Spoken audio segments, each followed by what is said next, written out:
Hi everyone, I'm here with Pastor Brote. How you doing, Pastor? I'm doing very fine, thanks. You know, as I've gotten older and I've been a believer, a Christ follower all my life, since I was a little boy, and you go through phases, and I think of the apostles John, Peter, and um, Paul. It seems like at the end of their life, the main thing, all they really talked about was love. It seems like to me. And I'm finding I'm getting that way. I'm less opinionated. I'm less judgmental. Not perfect, but I just I just accept people how they are.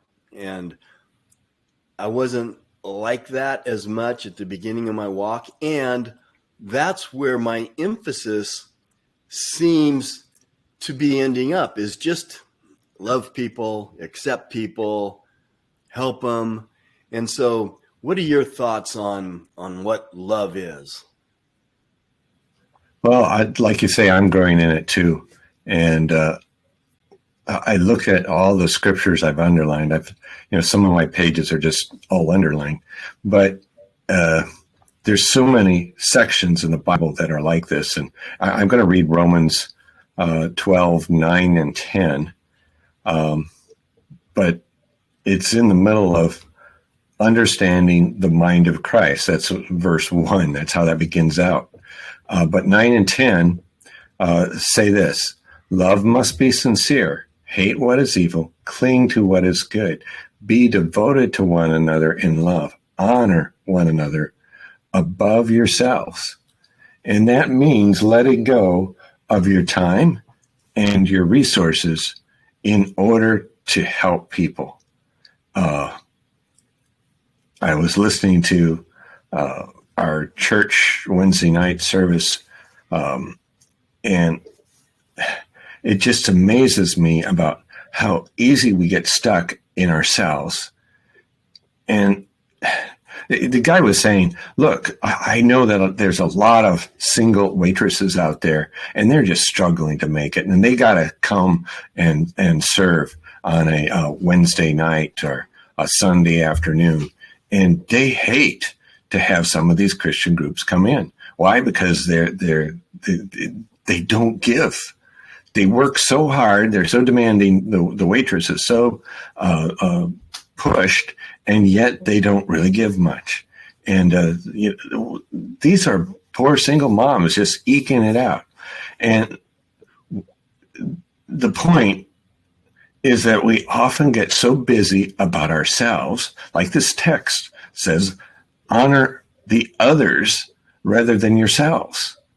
And we often don't do that. It's so important to look around and realize that we have souls among us, and there's an 80% chance that they do not have any knowledge of Jesus.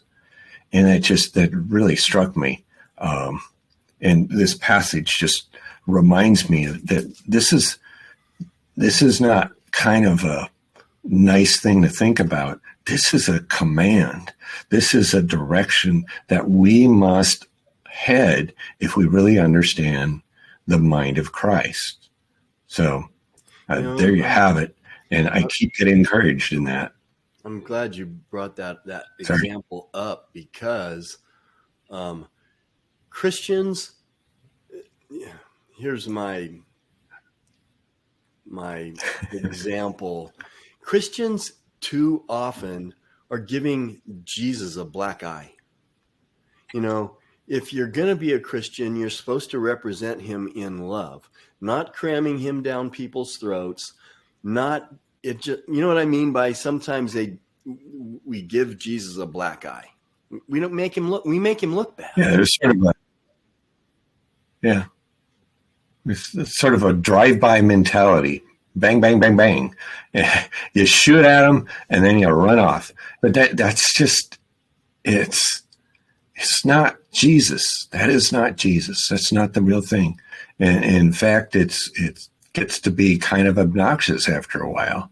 And we need to just love so much that we reevaluate ourselves. Was that in love? Was that encouraging? Was that treating the other above one's own self? That's not done in this society, but that's what's done among Christians who have the mind of Christ. Yeah. In that analogy you just used is like you go, you tell them something and then you leave. It's like, you know, be fed and be well, and then you leave when they're hungry, you know. So we Yeah, you're appreciate. talking about James as well. I mean, just left and right there. Yeah, we got to end, don't we? Well, we appreciate your input, Pastor. We'll see you next time. All right.